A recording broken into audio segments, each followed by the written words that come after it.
Ce Dieu-là pratiquait déjà la théophanie. En gros, ce sont des récits qu'on avait inventés ici. La Bible, ce sont des récits inventés, copiés, plagiés.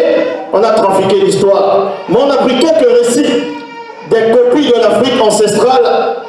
On les a néanmoins placés. On les a protégés. Le Mundi a permis qu'ils puissent être protégés. Pour que celui qui doit décoder puisse arriver afin de les décoder. Donc, Actes des Apôtres, chapitre 14, verset 12. Bible, parole de vie. Ils appelaient Barnabas Zeus. C'est dans la Grèce antique. Ils appelaient Barnabas Zeus et Paul Hermès. Hermès, c'est qui? Dans la mythologie grecque, on sait que c'est le messager, ce messager de Dieu.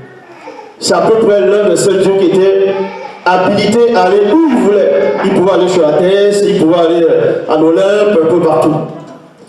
Et comment on le représentait? C'était un dieu, il avait des ailes là, les petites ailes à côté. Exactement comme le personnage Namor dans Marvel.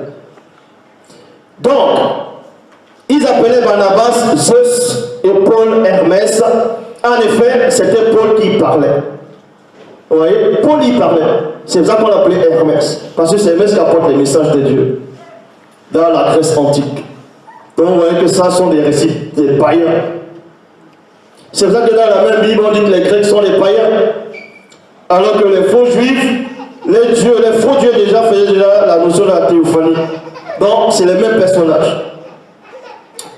Et on vous dit ici, en effet, c'était Paul qui parlait. À l'entrée de la ville, il y avait un temple pour le dieu Zeus. Tout ça, c'était à l'époque de la Grèce antique. Les philosophes ont rédigé l'histoire. Qui est allé en Égypte, qui venait de la Grèce? Qui a appris en Égypte?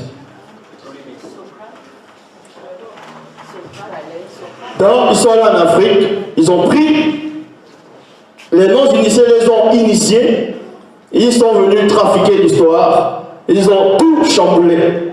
Tradition Louis II 1910, on vous dit, en fait, chez les Romains, Zeus s'appelait Jupiter et Hermès s'appelait Mercure. C'est pour ça qu'on dit l'hôtel Mercure. Si vous avez dû voir l'hôtel Mercure, c'est pas des blagues. Hein? C'est pas des blagues. Quand vous allez en France, vous voyez le Champs-Élysées. Le Champs-Élysées, c'est quoi? C'est le paradis chez les Grecs. C'est comme ça qu'on envoie le paradis chez les Grecs. Donc, il faut savoir. Quand vous êtes en Europe, il y a les symboles, c'est ce qu'on appelle symboles, ils vont dire maçonniques, mais ils sont toujours sur la coupe de ce démon connu sous le nom de Zeus. De Genèse Apocalypse, on va vous montrer que la Bible sont les écrits grecs et faux juifs. C'est pour ça que les chrétiens sont comme ça.